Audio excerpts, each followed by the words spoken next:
Anak kepiting di lubanglah batu, ikan belanak di tepi payung. Assalamualaikum warahmatullahi wabarakatuh. Salam sejahtera untuk kita semuanya. Saya Muhafiz, calon guru penggerak angkatan ke-6 dari SMP Negeri 2 Singkil Barat, Kabupaten Lingga, Provinsi Kepulauan Riau. Ini adalah aksi nyata pada modul 1.4 dengan materi budaya positif. Ini adalah fasilitator dan pengajar praktik yang senantiasa menemani dan mendampingi saya. Fasilitatornya adalah Bapak Nur Hasanuri MPD dan pengajar praktik adalah Ibu Juribah SPD SD. Berikut ini adalah hal yang melatar belakangi dari aksi nyata saya. Budaya positif sangat perlu untuk diterapkan di lingkungan keluarga, masyarakat, terkhususnya di sekolah. Karena budaya positif dapat mewujudkan perilaku-perilaku yang berkarakter profil pelajar Pancasila. Oleh karena itu, saya berpikir bahwa perlu melakukan aksi nyata pada materi ini untuk berbagi serta memberikan motivasi kepada seluruh pendidik dan tenaga kependidikan di SMP Negeri 2 Singkil Barat agar mampu dan mau berkolaborasi untuk mewujudkan budaya positif yang memang masih belum maksimal diterapkan. Dan ini adalah tujuan pembelajaran atau tujuan dari aksi nyata yang saya lakukan. Kesemuanya ini berujung bagaimana pendidik dan tenaga kependidikan mampu mewujudkan budaya positif di sekolah. Dan berikut ini adalah indikator atau tolak ukur ketercapaian dari aksi nyata yang saya lakukan.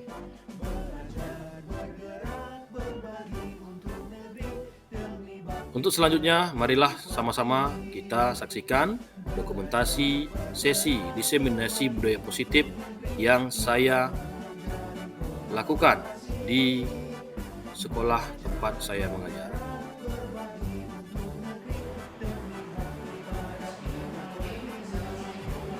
Warahmatullahi wabarakatuh.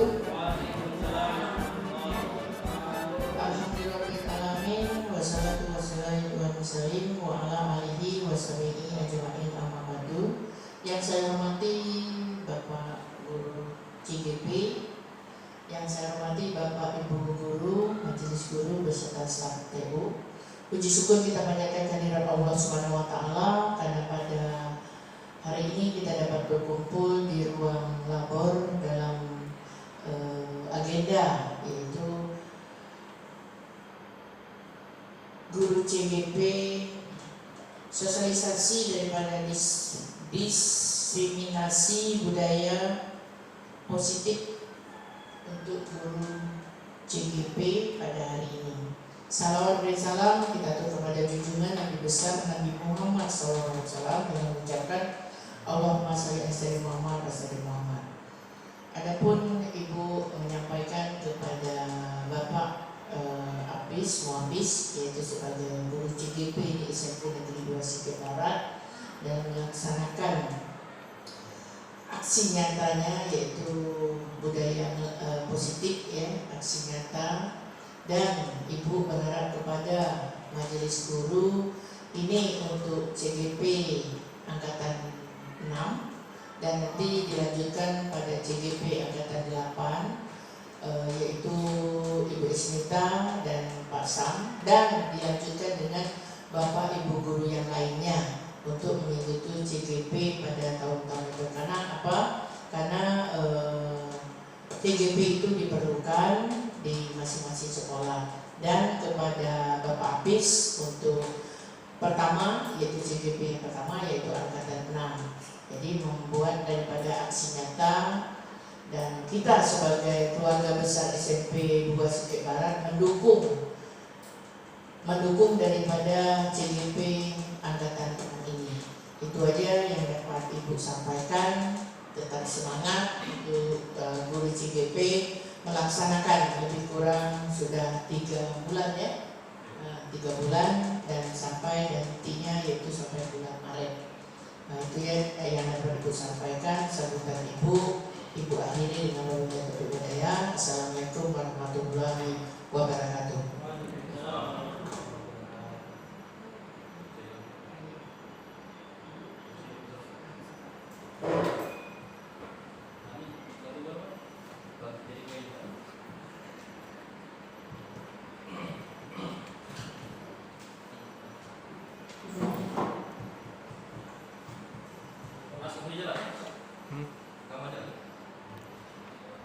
Bismillahirrahmanirrahim. Assalamualaikum warahmatullahi wabarakatuh. Saya hormati Ibu Kepala Sekolah, Kepala SMP Negeri 2 Singkil Barat, Bapak Ibu yang hadir pada hari ini. Terima kasih. Izinkan saya berdiri di depan Bapak dan Ibu untuk berbagi dalam apa yang telah saya pelajari di pendidikan guru penggerak sudah hampir 2 bulan ini. Mudah-mudahan apa yang saya sampaikan dapat manfaat bagi kita semua. Saya berdiri bukan menunggu Bapak dan Ibu, saya hanya sedang dalam proses belajar materi dan belajar menyampaikan kepada rekan-rekan komunitas di sekolah. Saya mohon maaf nanti apabila pemaparan saya ada kekurangan-kekurangan yang mungkin menjadi kendala. Baiklah, supaya kita tidak berlama-lama, diseminasi saya kali ini adalah mengenai budaya positif di sekolah. Saya calon guru penggerak angkatan ke-6 dari sekolah kita SMP Negeri 2 Singkil Barat, Kabupaten Lingga, Provinsi Kepulauan Riau. Ini adalah fasilitator dan praktik saya. Mungkin kita bisa lihat saja di depan, yang selalu mendampingi selama program guru penggerak ini berjalan. Selanjutnya, sebelum kita lebih jauh, tujuan pembelajaran kita hari ini adalah sebagaimana yang tertera di depan, bahwa intinya bagaimana kita bisa mengerti dan menjelaskan budaya positif, disiplin positif dan lain sebagainya, yang berujung nanti bagaimana kita bisa mewujudkannya di sekolah kita ini. Kemudian kesepakatan bersama sebelum kita nanti akan dalam proses berjalan ini ada 3 saja yang mungkin tidak perlu kita panjang lebarkan. Kita saling menghargai saja, kemudian mendengarkan dengan baik dan mengangkat tangan apabila ada komentar-komentar. Itu saja. Kemudian kita mulai masuk ke materi tentang budaya positif. Budaya itu adalah hasil karya, cipta karsa, kebiasaan-kebiasaan, cara-cara yang selalu kita lakukan untuk membuat suatu suasana di mana tempat kita berada. Dalam konteks ini, budaya positif merupakan perwujudan nilai-nilai atau keyakinan universal yang diterapkan, nilai-nilai kebajikan. Mungkin dari awal kita banyak pertanyaan, apa itu nilai-nilai kebajikan, apa itu keyakinan. Nanti kita menurun dulu, nanti terbang naik lagi. Yang jelas budaya positif merupakan perwujudan dari nilai-nilai. Artinya kebiasaan-kebiasaan, cara-cara apa yang kita lakukan untuk menegakkan disiplin di sekolah berdasarkan nilai-nilai kebajikan. Tentu itu berujung kepada nilai-nilai yang terkandung dalam profil pelajar Pancasila. Banyak sekali nilai kebajikan itu, nanti kita akan lihat di bagian belakang dari materi ini.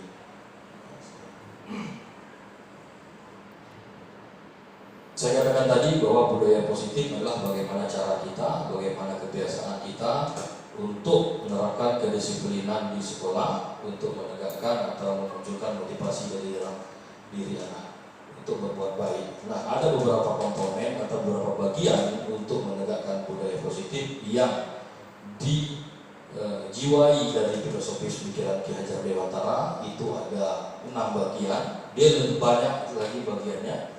Namun 6 bagian ini yang menjadi faktor pendorong utama, yaitu disiplin positif dan nilai-nilai kebajikan universal, teori motivasi, hukum dan penghargaan selanjutnya, kemudian kebutuhan dasar manusia, keyakinan kelas, posisi kontrol, segitiga resolusi.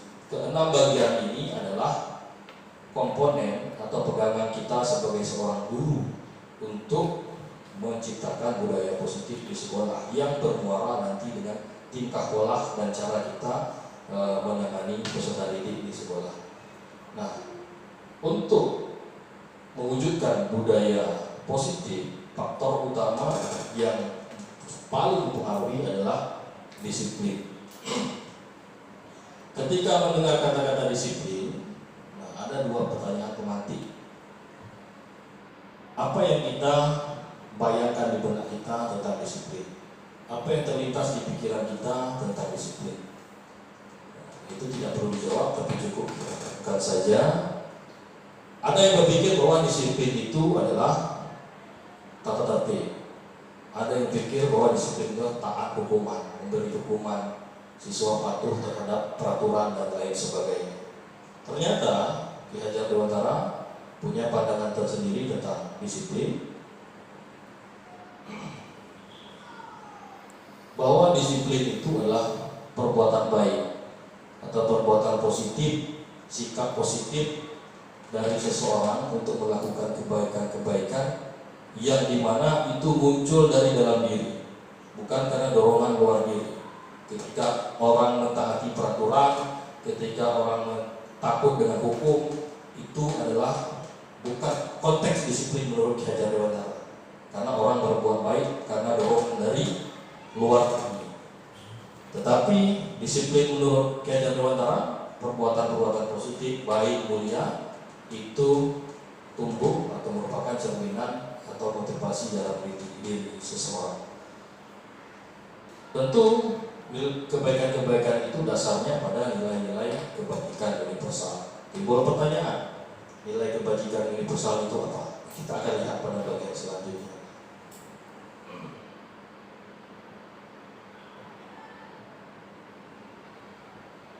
Nilai-nilai kebajikan dalam satu pengertian dikatakan bahwa nilai yang disepakati bersama terlepas dari sara, mau suku, agama, ras apapun itu, dan nilai ini merupakan payung besar dari sikap dan perilaku kita, atau nilai-nilai ini merupakan fondasi dari kita berperilaku untuk mencapai sikap-sikap positif manusia. Artinya, kalau kita runtuhkan dari awal, untuk mewujudkan budaya positif perlu adanya disiplin. Disiplin dalam konteks ini bukan kita mendisiplinkan, tapi anak bisa disiplin sendiri dan itu tumbuh dari dalam dirinya. Nah, konteks ukuran kedisiplinan anak itu berpijak atau berdasar pada nilai-nilai kebajikan universal, bukan nilai-nilai yang kita pahami. Ada orang mengatakan bahwa disiplin itu kalau tunduk depan guru, disiplin itu tidak menyela pembicaraan guru. Konteksnya tidak seperti itu, tapi ada nilai-nilai yang kita pijakkan atau kita dasarkan di situ. Nilai-nilai kebijakan universal itu sangat banyak. Nah, ini yang saya paparkan di depan hanya sebagian kecil, saja. Namun nilai-nilai kebijakan universal bukan karangan, tetapi memang ada panduannya. Mungkin nanti jika Bapak Ibu tertarik, saya banyak sekali bahan-bahan yang mungkin lebih konkret, mungkin lebih abstrak atau lebih detail tentang nilai-nilai kebijakan bisa saya share. Nah, ini hanya sekilas tentang contoh-contoh nilai kebajikan, dan itu menjadi ukuran kedisiplinan anak.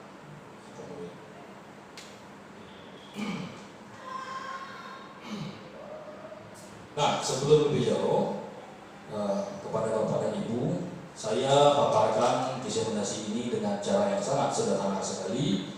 Saya tidak membuat materi-materi yang abstrak, saya tidak membuat teori-teori yang membuat kita berpikir sulit. Saya sampaikan yang sederhana, saya sampaikan yang konkret. Yang jelas tujuannya kita bisa mengidentifikasi, kita bisa menjelaskan, kita bisa membayangkan, bisa merenungkan sebenarnya arah budaya positif dan disiplin positif itu seperti apa, sehingga tujuannya nanti untuk refleksi atau reflektif diri kita. Kita ini sebagai guru di posisi yang mana sebenarnya. Itu saja. Jadi materi ini sangat sederhana. Jadi seandainya Bapak Ibu ingin materi yang lebih baik, saya memberi peluang untuk Bapak Ibu mengakses nanti modul-modul atau PDF mengenai teori budaya positif sekolah. Dan ini sangat bermanfaat sekali bagi kita sebagai guru-guru. Kemudian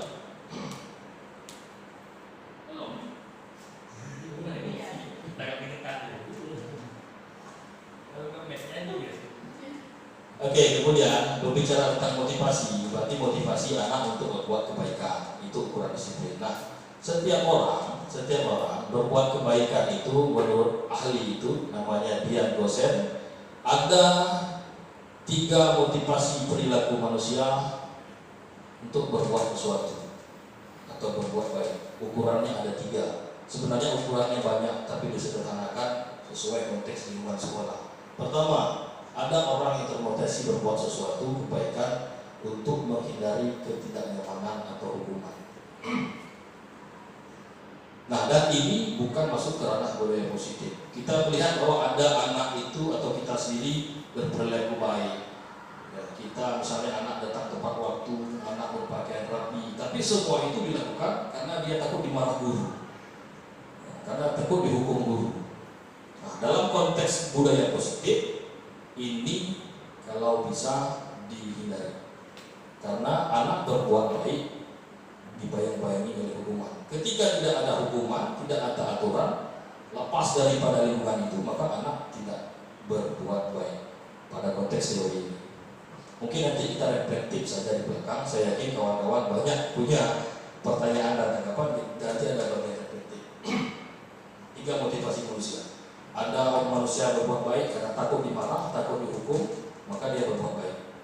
Kemudian yang kedua, ada juga orang berbuat baik karena mengharapkan imbalan atau penghargaan dari orang lain. Dan ini dalam konteks kurikulum Merdeka Belajar dan K13 itu berkaitan dengan penghargaan dalam belajar. Makanya ada kemarin dihapuskan memberi piala, memberi penghargaan kepada anak yang berprestasi dalam belajar. Karena belajar dianggap bukan persaingan, sehingga ketika ada yang unggul dalam belajar, jangan kita respon dengan memberi hadiah. Itu akan membuat bibit-bibit bersaing dalam belajar. Konteks belajar sebenarnya, apabila anak yang ada yang lebih unggul, maka anak itu diharapkan dapat merangkul teman-temannya untuk sama-sama mencapai tujuan pembelajaran. Penghargaan boleh diberikan kepada yang sifatnya seperti lomba, misalnya lomba olahraga, lomba apa saja, tapi bukan penghargaan seperti piala dan lain-lain diberikan untuk keberhasilan dalam belajar di kelas, karena itu akan menyebabkan kesenjangan antara anak dan lambat dan lain sebagainya. Intinya, faktor kedua ini bukanlah faktor pendorong budaya positif, karena perbuatan baik dari anak bukan motivasi dari dirinya, tapi merupakan dorongan dari orang lain. Dia berbuat baik karena mengharapkan pujian, berbuat baik karena mengharapkan hadiah dan lain-lain sebagainya. Nah, yang ketiga adalah motivasi perilaku manusia untuk membuat sesuatu kebaikan karena dia menghargai dirinya sendiri dari dalam diri. Artinya selalu ada pertanyaan, ketika aku membuat A, maka aku akan menjadi orang seperti apa? Ketika aku berlaku begitu, maka aku akan menjadi orang seperti apa? Nah, penilaian tentang dia harus berbuat apa itu memang tumbuh dari dalam diri dia. Inilah yang diharapkan dalam motivasi perilaku kita dan anak-anak. Artinya kita tidak transaksional, kita berpikir bahwa kalau kita berbuat ini apakah aku dihukum atau tidak, apakah aku dipuji atau tidak, tetapi ketika aku melakukan ini, apa efeknya untuk diri aku? Itulah konteksnya, motivasi perilaku manusia yang diharapkan dalam budaya positif. Maka gini jadi ukuran kepada kita, bukan kita targetnya kepada murid ya. Jadi ukuran kita untuk menilai murid, apakah perilaku kita ini sudah mencerminkan bagian ketiga atau memang masuk ke pertama atau kedua. Apakah murid kita baik ini karena takut kita marah atau pengen selalu kita puji, atau memang dia sudah tumbuh menjadi pribadi yang baik. Ini hanya tolak ukur saja. Selanjutnya, dia kasih catatan ini pernah. Oke. Nah, tadi terkait 3 ukuran kita untuk mengukur ke anak didik kita. Karena prinsipnya Bapak Ibu, saya pernah belajar waktu kuliah, keberhasilan pendidikan itu merubah 3: sikap, tingkah laku, dan pola pikir. Itu ukuran. Nah, kemudian, tapi itu terlalu panjang kalau kita bahas. Kemudian, nah, bagaimana menciptakan disiplin positif? Disiplin berkaitan dengan motivasi tadi ya. Bagaimana menciptakan disiplin positif? Karena untuk mewujudkan budaya positif perlu adanya kedisiplinan. Nah, disiplin yang seperti apa yang harus kita lakukan? Nah, ada beberapa konsep tentang disiplin. Pertama, hukuman. Secara konkret, langsung saja mungkin saya jelaskan hukuman ini bagaimana cara kita mendisiplinkan siswa dengan cara yang tidak sesuai atau tidak diharapkan dalam budaya positif. Misalnya ada siswa yang bermasalah, atau contohnya ada siswa yang tidak pakai sepatu, kita punya peraturan pakai sepatu hitam, tetapi anak pakai sepatu putih. Nah, pada konteks mendisiplinkan hukuman ini, kita panggil misalnya, nanti di ujung ada video lebih konkret, kita panggil, ya, langsung kita jas, kamu ini anak sudah berapa kali diingatkan, kamu dengar, kamu ini memang bengak, macam-macam lah. Sekarang buka sepatu kamu, 1 hari kalau usah pakai sepatu di sekolah. Nah, itu adalah salah satu contoh bagian dari konteks disiplin positif dalam konteks hukuman, dan itu tidak dianjurkan di dalam budaya positif. Ketika artinya kita tidak ada kesadaran yang kita tuntut, kita langsung menjudge bahwa anak itu adalah pelanggar peraturan, anak degil, anak bengak, kita beri hukuman. Bahkan hukuman itu kadang-kadang tidak sesuai. Anak tidak buat PR, tidak suruh berjemur di lapangan. Anak salah pakai sepatu, seharian kita tak kasih pakai sepatu. Artinya hukuman yang kita berikan itu tidak membangun apapun dan akan mengakibatkan luka yang mendalam. Kalau pernah reflektif begitu, ada anak salah bicara, ketampar, sampai tua tamparan itu akan berbekas bagi anak itu. Pada konsep ini, artinya untuk menegakkan disiplin positif, kalau bisa masalah cara-cara hukuman ini dihindari. Konkretnya, hukuman ini adalah memberi sanksi kepada anak yang ekstrim, tidak sesuai dengan kesalahan anak, dan kata-kata yang dikeluar pun itu adalah kata-kata yang tidak berkesan positif. Kemudian penghargaan. Nah, kita memberi hadiah kepada anak yang berbuat baik itu juga bukan cara dalam disiplin positif. Artinya apa? Anak ketergantungan dengan sesuatu baru dia berbuat baik.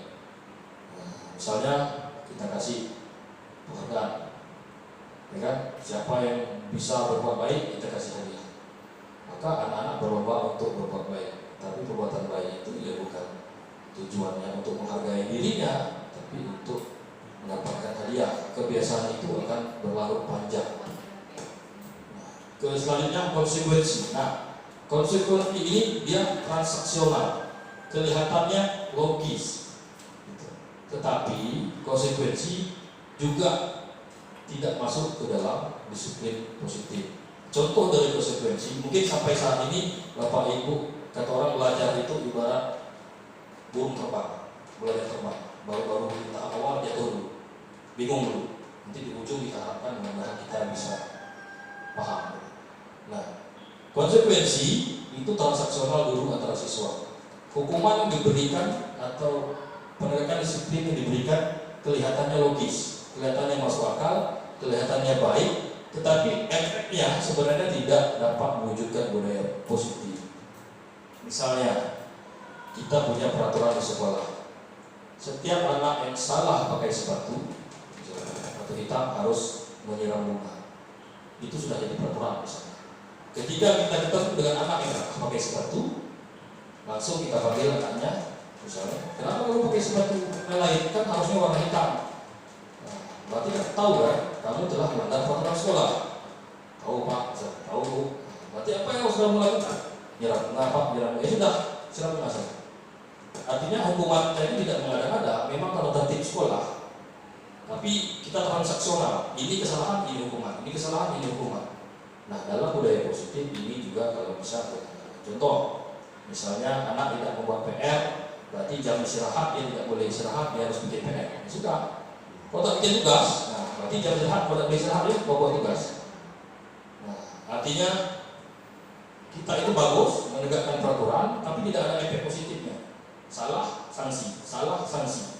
Beda sama hukuman. Hukuman itu sanksinya spontan dan ekstrim. Tidak ada peraturannya, kita buat-buat. Kau paksa pakai sepatu, kau push up, tapi di peraturan sekolah tidak ada. Itu hukuman. Tapi kalau sanksi, ini peraturan, ini kesalahan, kita jalankan. Tapi dalam budaya positif itu itu tidak dianjurkan karena tidak ada efek perbaikan diri bagi anak. Anak hanya akan mendapatkan efek merasa bersalah dan menjalani hukuman. Nah, bagian yang diharapkan adalah restitusi. Restitusi bagaimana ketika murid kita melakukan kesalahan, ya, kita berusaha untuk melakukan cara bagaimana anak itu menyadari kesalahannya dan kemudian bagaimana anak itu bertanggung jawab melakukan apa yang menjadi cara untuk memperbaiki kesalahan itu. Kita tidak transaksional dan tidak terpaku pada peraturan. Kemudian kita tidak menjudge langsung kesalahan, kita validasi dulu, kita tanya dulu alasannya, kita ini dan lain sebagainya. Kita bangun kesadaran-kesadaran supaya anak ini menyadari dan dia melakukan sendiri cara apa untuk memperbaiki kesalahan itu. Namun sebagai guru kita selektif, misalnya anak menawarkan cara-cara tertentu, tidak tepat kita selektif. Tapi bukan kita transaksional itu. Salah ini dia hukumannya, salah ini. Oke, sampai di situ saja supaya tidak berpanjang-panjang. Makin panjang, makin nak kena serta. Oke, nah kemudian pada dasarnya perilaku murid itu, tingkah laku murid itu, baik buruknya perilaku murid itu sebenarnya dipengaruhi oleh 5 kebutuhan dasar manusia. Orang berbuat sesuatu itu biasanya dipengaruhi 5 kebutuhan dasar manusia.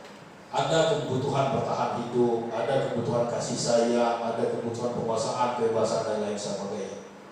Mungkin ada anak yang sulit kita atur, ya, di sekolah sering tidur, ternyata ada kebutuhan di rumah yang tidak terpenuhi. Apakah dia tidak mendapat kasih sayang? Apakah dia bertahan hidup itu terkait dengan makan, minum, pakai dan lain sebagainya. Kasih sayang itu terkait dengan perhatian dan lain sebagainya.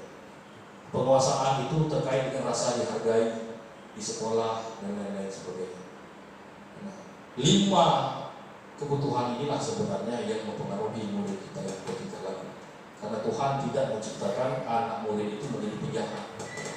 Tugas kita sebagai seorang guru, bagaimana kita memahami faktor 5 ini dalam kelakuan anak, sehingga kita tidak menjatuhkan hukuman atau kita tidak menjudge bahwa anak adalah murid kita adalah orang jahat.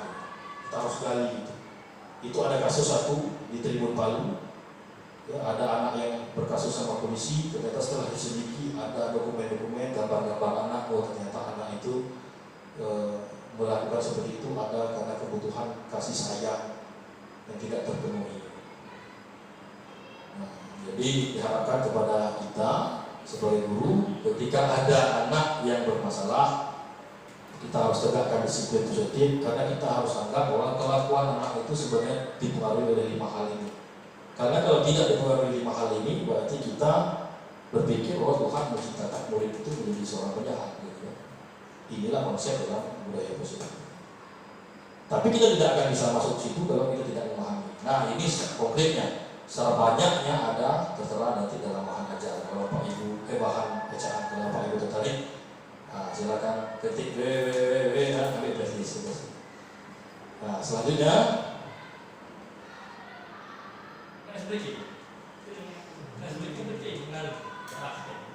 nah, dari beberapa rangkaian itu, bagaimana cara kita supaya dalam restitusi anak menyadari kesalahan yang dilakukan? Ada satu konsep supaya anak mendapat ukuran nilai apa yang telah mereka langgar. Nah, dan bagaimana peraturan itu bukan transaksional, sekolah yang membuat. Ada satu konsep namanya keyakinan kelas. Keyakinan kelas ini adalah, ya, nilai-nilai yang dibangun dalam kelas berdasarkan kesepakatan seluruh siswa dalam kelas tentang perbuatan-perbuatan baik. Artinya, ketika mereka berbuat baik itu bukan paksaan dari kita, karena memang kesepakatan mereka. Dan ketika mereka melakukan hal-hal negatif, maka nilai inilah yang menjadi ukuran apa yang telah mereka lakukan. Nah, keyakinan kelas ini dianjurkan dibuat di kelas. Itu dianjurkan, misalnya banyak itu dan istilah kan. Jadi keyakinan kelas itu adalah nilai-nilai yang menjadi kesepakatan bersama, dan itu menjadi pendorong anak untuk berbuat baik dan terciptanya budaya positif. Ya. Nah, keyakinan kelas banyak sekali caranya, ini hanya sebagian tentang pembentukan keyakinan kelas. Ya. Kalimatnya bersifat abstrak, maksudnya lebih rinci, konkret, yang mudah dipahami, dan lain sebagainya. Terus semua warga kelas termasuk wali kelas itu terlibat dan lain-lain sebagainya. Nah, konkretnya keyakinan kelas itu nanti hasilnya begini, seperti peraturan-peraturan yang harus mereka jaga, yang harus mereka laksanakan. Namun peraturan ini bukan sekolah yang buat, tumbuh dari diri mereka sendiri. Mereka menuliskan nilai apa tentang perbuatan baik yang harus mereka lakukan. Wali kelas itu membimbing anak untuk menemukan ini. Contoh di situ, setiap anggota kelas perlu belajar, setiap anggota kelas perlu senang, dan lain-lain. Tulis saja. Nah, nanti ukuran kebaikan ini secara sederhana inilah berapa. Mungkin sampai di sini masih sama-sama karena sulit dipahami, gitu ya. Ada bahan bacaan yang lebih baik dalam bentuk PDF yang jelas, ada teknik dalam bentuk keyakinan kelas. Saya tidak paparkan di sini. Kalau saya paparkan di sini, lapar. Dia ada dengan cara diagram X, diagram Y, tampak seperti, tidak tampak seperti. Di kelas itu mau tampak seperti apa, tidak tampak seperti apa, mau mendengar seperti apa kata-kata di kelas itu. Mari saya bantu, gitu. Maafkan saya, itu kata-kata yang mau didengar dalam kelas. Yang tidak mau didengar dalam kelas itu, dengan kau nih bunga, kau nih kebun binatang, itu kata-kata yang tidak mau didengar. Nah, itu teknik. Ada diagram F, diagram Y, tampak macam-macam. Dan ini sangat penting sekali, bukan sangat penting, sangat bermanfaat sekali jika untuk wali kelas. Ada bahan konkretnya, ada, tidak kita paparkan di sini, tapi ini hanya gambaran saja. Nah, kemudian setelah nilai-nilai, saya koreksi saja, surah nanti kalau sudah hampir sejam, setelah nilai-nilai keyakinan, nilai-nilai aturan di dalam kelas itu dapat, inilah posisi kita. Inilah yang saya ajak merefleksi, sebenarnya kita guru ini di posisi yang mana. Disiplin positif mengharapkan kita ada di posisi 5 sebagai manajer. 1, 2, 3, 4 itu tidak dianjurkan oleh budaya positif. Nah, posisi pertama penghukum. Nah, penghukum inilah yang saya katakan tadi. Sanksinya adalah bentuk hukuman. Dia selalu menyelesaikan masalah anak dengan cara spontan. Ya, selalu mengeluarkan kata kamu salah, kamu bengak, ulang kali tak bisa dikasih tahu. Dan sanksi yang diberikan kepada anak ekstrim, kadang-kadang tidak sesuai dengan peraturan sekolah, secara spontan saja menyakiti anak, fisik anak, menyakiti perasaan anak, dan lain sebagainya. Itu posisi guru sebagai penghukum. Kemudian guru membuat rasa bersalah. Posisi ini terkesan lembut, ya, tetapi tidak nyaman pada anak. Contoh realnya, misalnya ketika anak buat kesalahan, respon kita adalah ibu sayang sama kamu, tapi karena kelakuan kamu bisa-bisa ibu dimarah kepala sekolah. Karena kamu bengak nih, ibu capek mengajarkan kamu. Kita ngeluh di depan anak, tapi tidak anak kita marah. Nah, yang kita lakukan itu sebenarnya adalah hanya membuat anak merasa bersalah. Ibu dipenat, bapak dipenat begadang malam untuk Ika. Kalau Ika begini lah, ibu ditegur kepada sekolah, ibu dipandang rendah sama kawan-kawan, tolonglah dia ngajak ke bapak. Nah, itulah posisi guru membuat rasa bersalah. Kita kecewa dengan murid. Mak, contoh dan mak, ini kami sering kerjasama, ini kawan yang bikin, Pak contoh dan mak. Nah, jadi ini guru dia membuat rasa bersalah ini. Itulah ketika anak melakukan kesalahan yang ditumpahkannya kepada anak itu hanya kekecewaan, tapi dia tidak marah. Dia mengeluh, dia ini Yang paling sering terjadi setelah diskusi bahwa kata-kata yang keluar, kalau kamu gini nanti ibu ditegur kepala sekolah, bapak ditegur kepala sekolah. Itulah kata-kata yang paling sering keluar. Nah, lanjut sebagai teman.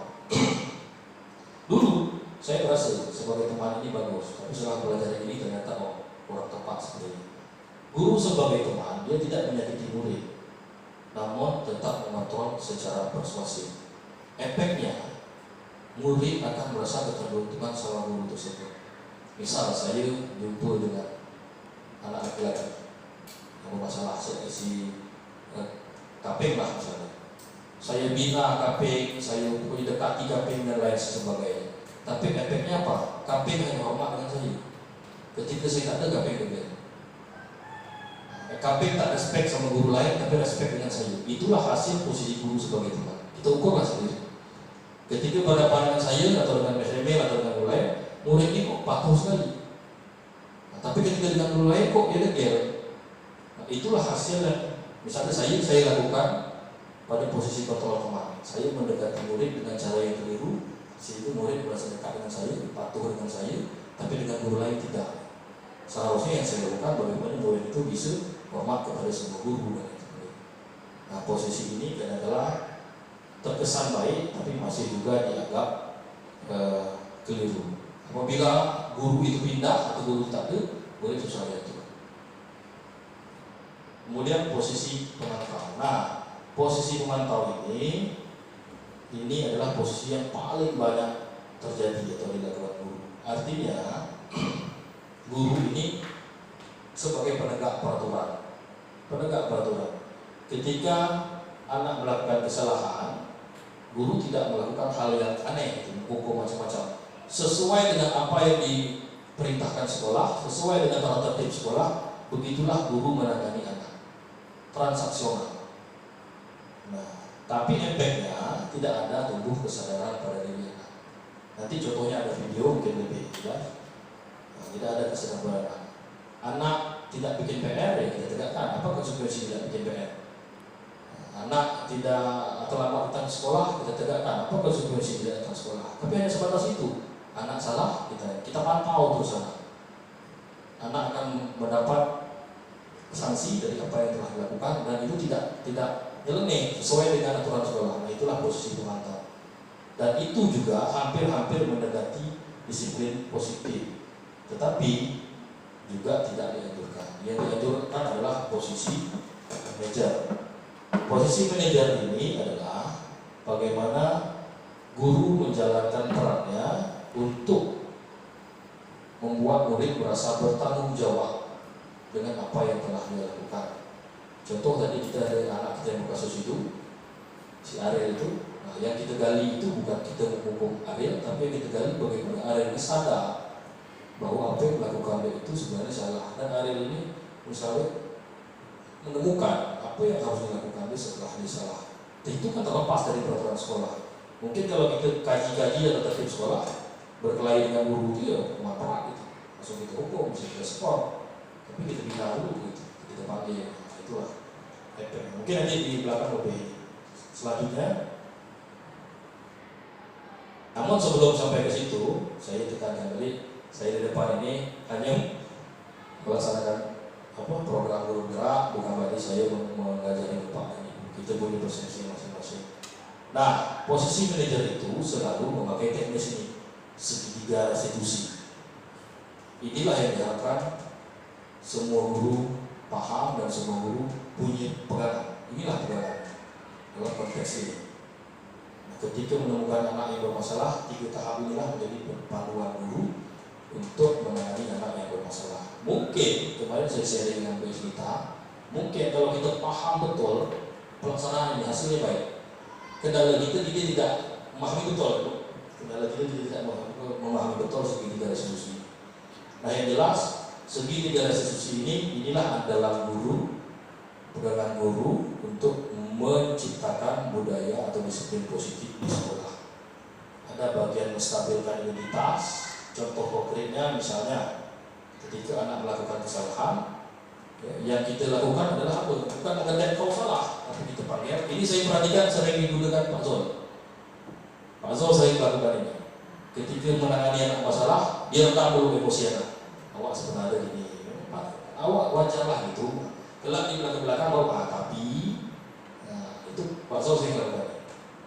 Menstabilkan kita. Orang ini kita stabilkan dulu, kita dengar dulu, kita stabilkan dulu, baru kita masuk untuk menyelesaikan masalah ini. Nah, itu kedua, baru validasi tindakan yang salah. Validasi tindakan yang salah itu juga baru dimulai dengan tetapi. Wajah tadi saya waktu area itu ini sharing.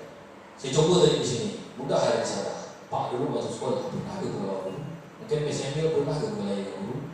Wajarlah anak sosial kamu emosi dan sosial kamu itu wajar. Dia ikut lalu. Ketika sudah stabil, baru mulai ke tetapi. Nah, tapi itulah teknik untuk validasi tindakan yang salah. Ada lagi langkah-langkah yang lebih bagus daripada itu. Saya sampai mati. Kalau saya mati ini Pak Zul yang sering melakukan ini, mustahil identitas. Pak Sam juga, atau kalau masalah anak mencuri kan dalam mengeluarkan gitu. Nah, masalah menanyakan keyakinan ini langkah ketiga ini baru bisa dilakukan kalau keyakinan kelas ini terbentuk. Kalau kita tanyakan keyakinan tapi anak tidak pernah bentuk keyakinan kelas, coba dia jawab.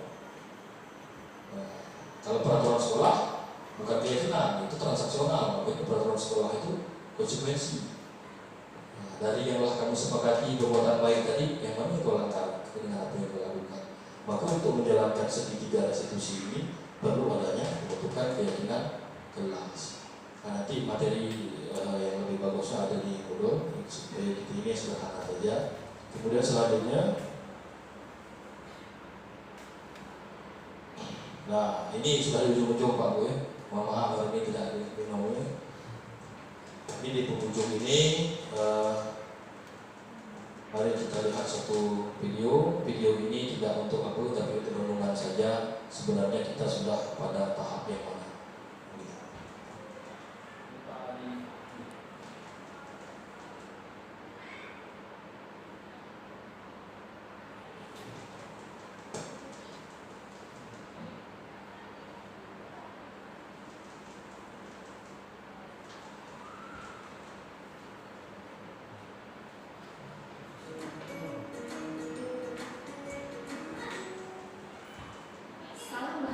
Ibu dan Bapak Guru hebat dalam penerapan disiplin positif restitusi.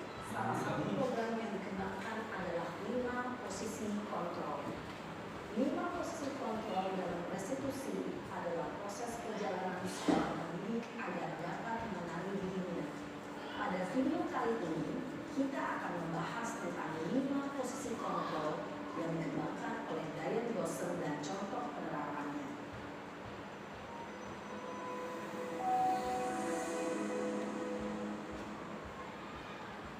5 posisi kontrol itu adalah 1. Posisi penghukum, 2. Posisi pembuat merasa bersalah, 3. Posisi teman, 4. Posisi pemantau atau monitor, dan 5. Posisi manajer. Untuk lebih memahami kelima posisi tersebut, mari kita saksikan kasus Nathan yang terlambat hadir 20 menit di sekolah dan melihat bagaimana kelima posisi kontrol dalam menghadapi masalah tersebut.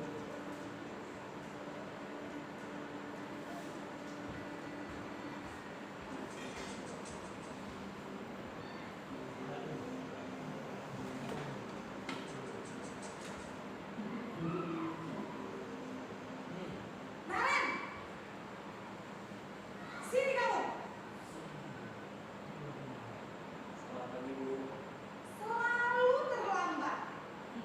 Kamu deh, pasti terlambat.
Lain kali jangan bikin ibu susah lagi ya nak ya. Ibu tidak akan kuat lagi kalau kamu begini terus. Bisa jantungan kalau ibu tegur bapak kepala sekolah. Sana cepat ke kelas. Maaf ya Bu, maaf sekali. Posisi membuat rasa bersalah, berbicara dengan nada tenang, cenderung lembut, namun kata-kata yang diutarakan membuat murid merasa menjadi orang yang gagal, memandang buruk dirinya sendiri, merasa tidak berharga, dan tidak sanggup membahagiakan orang lain. Ketika guru mengambil posisi membuat rasa bersalah, murid akan menganggap dirinya yang bersalah dan ia akan menyimpan emosi negatif tersebut di dalam dirinya.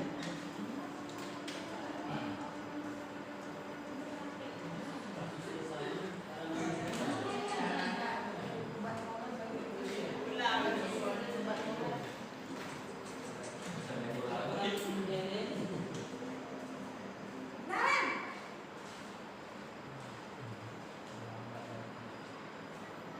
Selamat pagi Bu. wah sudah jam berapa ini nak? Terlambat lagi ya sayang. Iya Bu, habis ibu saya lupa membangunkan saya Bu. Kamu kalau nyalain kamu. Kamu bukannya anak yang larinya paling kencang. Kok terlambat sih? Iya Bu, saya memang terlambat banget tadi. Jadi biar bisa lagi agak kencang Bu. Ya sudah sana. Nanti lain kali larinya lebih kencang lagi ya. Biar gak terlambat lagi. Bikin seneng ibu. Demi ibu. Bisa kan? Bisa lah Bu. Ya sudah sana masuk kelas. Ibu beresin urusan absen kamu. Kamu ini ada tes saja. Dalam posisi tenang, guru berbicara dengan nada suara ramah, akrab, cenderung bersenda gurau untuk menjaga suasana tetap santai. Murid akan merasa senang, aman, dan akrab dengan guru. Identitas yang tercipta adalah identitas sukses atau berhasil. Namun, perlu diingat, karena ini masih dorongan eksternal, maka ada faktor ketergantungan dari murid kepada orang tertentu. Di sini guru absennya, sehingga di lain waktu murid bisa berperilaku baik, namun hanya kepada orang-orang tertentu saja.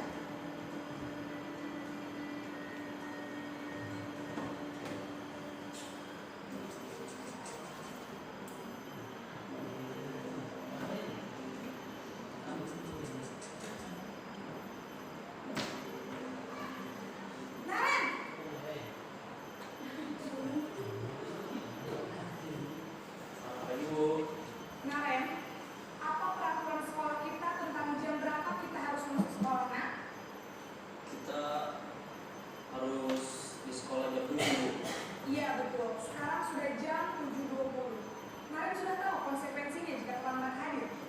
Paham Bu, saya harus tinggal kelas pas jam istirahat selama 20 menit. Iya benar, konsekuensinya demikian. Jadi nanti jam 9.30 pas istirahat, kamu harus tinggal di kelas, kerjakan tugas tambahan untuk ketertinggalan kamu, ya? Baik Bu. Posisi pemantau mengandalkan penghitungan atau data untuk mengontrol murid. Guru mengarahkan murid berdasarkan peraturan dan konsekuensi. Seorang pemantau menunjukkan bahasa tubuh dan ekspresi wajah yang datar dan cenderung formal.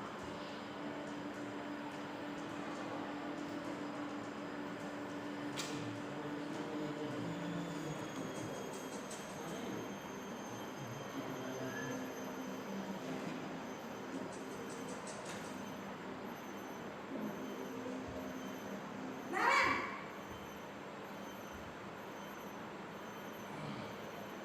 Selamat pagi Bu. selamat pagi Naren. Maaf Bu, saya terlambat. Iya, sekolah masuknya jam 7, sekarang sudah jam 7.20. Jadi sekarang bagaimana ini Naren? Maaf Bu, saya lupa setel alarm saya semalam. Baiklah, menurut kamu, keyakinan sekolah yang mana yang perlu kamu tingkatkan? Menghargai diri sendiri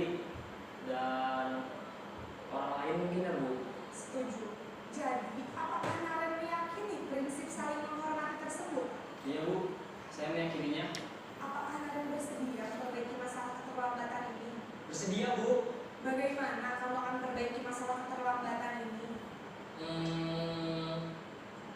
Saya akan coba untuk tidak lupa menyetel alarm saya, Bu. Baik, kalau kalian lupa menyetel alarm di rumah, ada orang yang kira-kira bisa bantu mengingatkan tidak? Ada, Bu. Kakak saya, Kak Emma. Ada lagi selain Kak Emma? Selain Kak Emma, ada ibu saya. Baik, jadi yang mengingatkan Naren adalah Kak Emma dan ibu kalian.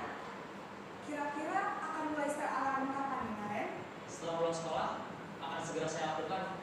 Baik, jadi Naren akan setel alarm untuk bangun besok pagi dan akan diingatkan oleh kakak dan ibunda Naren ya. Ada lagi yang mungkin perlu dilakukan Naren agar tidak terlambat bangun lagi? Tidak ada, Bu. Baik Naren, terima kasih untuk kerjasama kamu. Sekarang kamu perlu kembali ke kelas untuk belajar. Baik, Bu. Terima kasih. Posisi manajer adalah posisi kontrol yang disarankan untuk membimbing dengan sikap disiplin yang positif, yaitu murid yang mandiri, bertanggung jawab, dan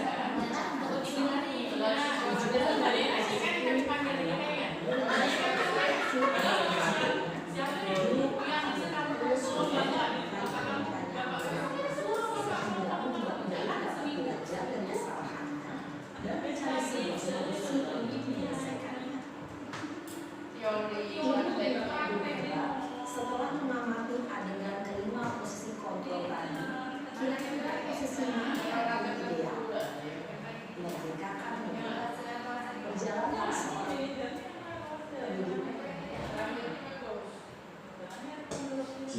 Oke, terima kasih Bapak dan Ibu. Itulah tadi sekilas video yang menjadi penguatan tentang materi ini.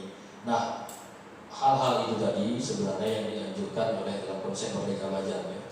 Nah, kalau video itu terlalu bahasa kita formal ya cocokkan saja dengan bahasa kita. Namun itulah yang dianjurkan terkait keadaan di lapangan. Nah, itu kita yang menilai. Tapi dalam konsep ini itulah yang dianjurkan kalau kita bercita-cita ingin menunjukkan budaya positif. Mungkin bahasanya tidak seperti itu, mungkin bisa berbeda dengan bahasa kita. Itu kan bahasa orang kata. Intinya cara kita menangani anak itu maka cerminannya seperti itu. Cerminannya seperti itu. Artinya bukan kita paksa anak berbuat baik, bukan apa, tetapi cerminannya seperti itu. Itulah pesan dalam materi diseminasi budaya positif ini. Dan saya sendiri pun merasa bahwa banyak hal yang perlu saya kritisi dari video ini. Tapi amanat pemerintah melalui budaya positif ini, begitulah pegangan kita sebagai guru. Nah, operator lah kan buat.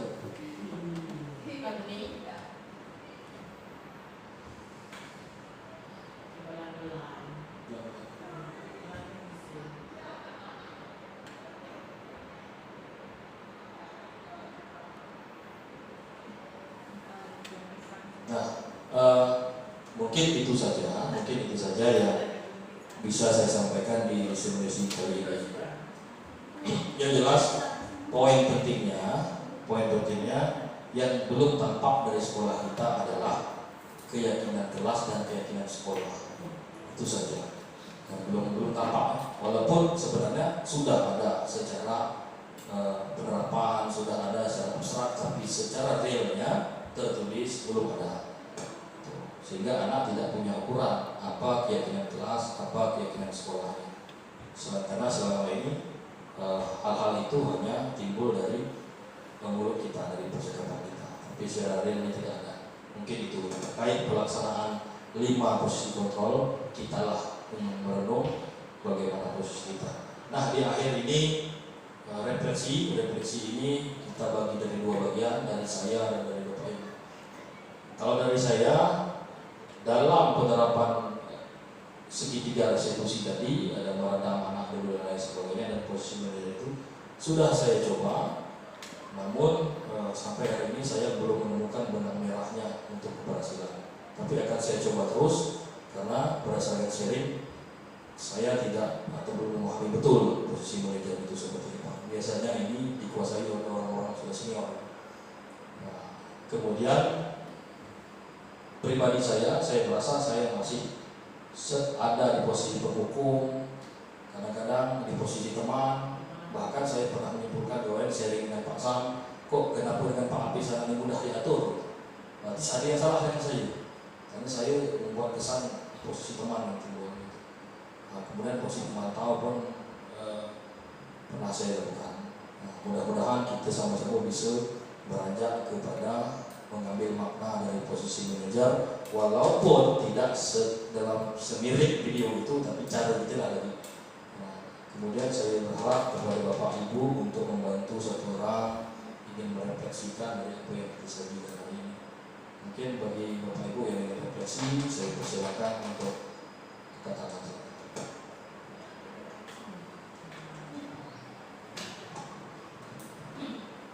Assalamualaikum warahmatullahi wabarakatuh. Ibu kepala sekolah yang kami hormati, guru calon CDP Pak ya, materi yang kami hormati, teman-teman sekalian. Alhamdulillah pada pagi hari ini kita dapat materi yang sangat baik, yaitu budaya positif, yang mungkin kita dihantamlah dengan ini. Ternyata masih banyak hal-hal yang belum kita ketahui. Nah, kadang-kadang kita sudah berbuat tapi tidak tahu kita posisi yang mana, Bapak Ibu. Tapi intinya kami yakin setiap Bapak Ibu pasti ingin memberikan yang terbaik untuk anak-anak. Itu yang pertama. Jadi terkait dengan anak yang bermasalah ini, memang kita sebagai pendidik, sebagai guru tidak boleh takut dengan hama. Seperti petani, jadi yang penting dia nanam, dirawat, bagaimana hasilnya itu tawakal saja gitu ya. Dan di antara tanaman tadi ada yang berhasil, ada yang tidak. Itu juga kita dengan guru. Karena anak ini beraneka ragam dengan latar belakang masyarakat dan keluarga seperti itu, sehingga wajar kalau kita jumpa anak yang bermasalah. Cuma memang sebagai pendidik dari hati kecil kita yang paling dalam, kalau melihat anak yang salah itu tak mungkin kita biarkan itu habis. Nah, jadi ini kenapa kita masih mengingatkan anak, karena kita masih sayang, masih peduli. Cuma mungkin selama ini cara kita mengingatkan dan ingin berubah itu yang belum pas. Nah, jadi kami sangat berterima kasih sekali dengan materi ini. Mudah-mudahan apa yang menjadi pertanyaan selama ini bisa terjawab. Jadi kenapa anak itu tidak nurut dan tidak dari dirinya sendiri, itu yang ternyata materi ini dapat kami dapatkan pada hari ini. Jadi kesadaran, membangun kesadaran anak, bukan takut karena hukuman, bukan mengharapkan imbalan, dan memang betul-betul dia kesadaran dari dirinya. Dan kami yakin apa yang sudah Pak Apis lakukan dan kita Bapak Ibu guru lakukan bukan tidak berhasil, tapi memang perlu proses yang panjang. Mungkin kalau sekali dua kali kita menganggap ini belum berhasil, memang itu namanya tantangan. Jadi intinya kita jangan berhenti untuk berubah, untuk lebih baik lagi. Ya mungkin secara teori kita tidak tahu ini termasuk di mana, tapi secara praktik kita sudah melakukan itu Pak Apis ya. Jadi kami sekali lagi terima kasih sekali. Kita mengajak kepada teman-teman, marilah kita lakukan yang terbaik buat anak-anak. Ya memang banyak pilihan bagi kita, Bapak Ibu ya. Kita tak boleh memukul anak, tak boleh apa. Tapi kadang satu sisi kita tak mungkin membiarkan anak itu dalam salah. Mungkin itu saja dari kami. Mungkin ada tambahan dari teman-teman dari pemateri. Terima kasih. Assalamualaikum warahmatullahi wabarakatuh. Oke, terima kasih kepada Pak Sam atas refleksinya. Mungkin satu orang boleh juga dari ibu-ibunya untuk refleksi. Ada yang mau refleksi?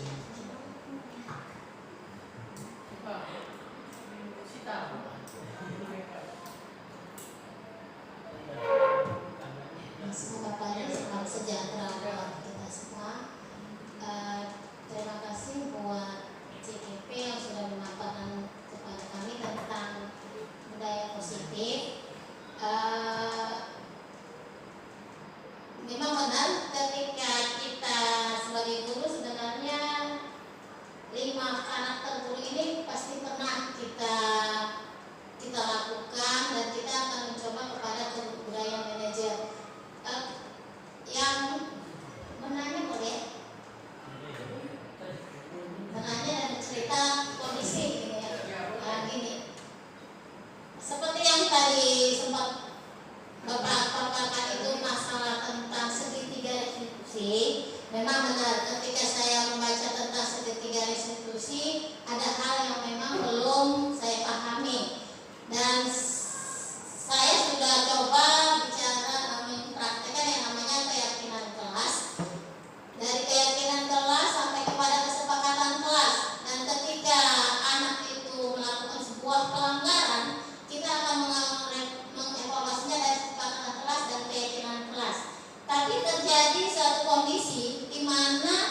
teman-teman sebenarnya kita tadi sudah bahas bahwa keyakinan kelas itu sebenarnya penerapannya sudah kita lakukan.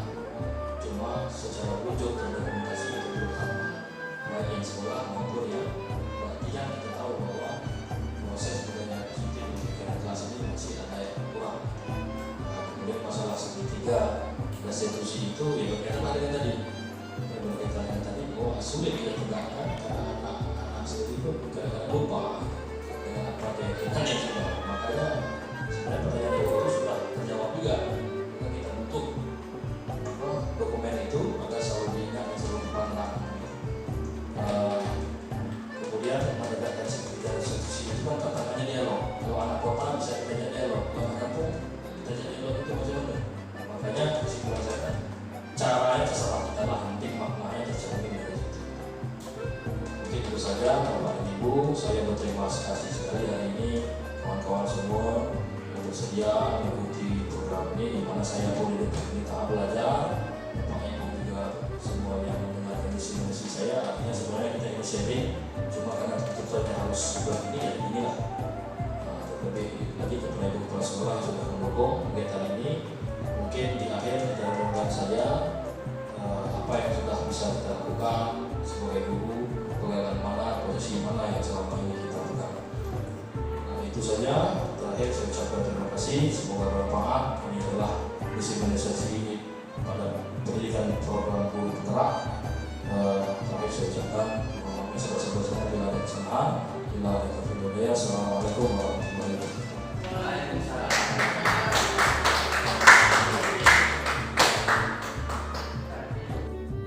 Itulah tadi dokumentasi saat saya melaksanakan diseminasi tentang budaya positif di sekolah saya. Kemudian mari kita lihat dokumentasi praktik pembentukan keyakinan kelas yang telah saya laksanakan kepada murid-murid di SMP Negeri 2 Singkep Barat.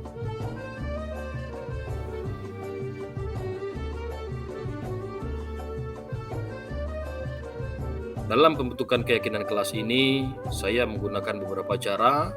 Ada dengan teknik tampak seperti, tidak tampak seperti, terdengar dan tidak terdengar. Kemudian ada juga dengan menggunakan diagram Y dan lain sebagainya.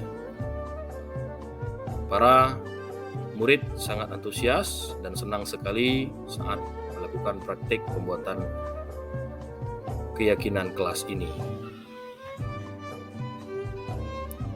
Demikianlah aksi nyata yang dapat saya dokumentasikan dan dapat saya laksanakan.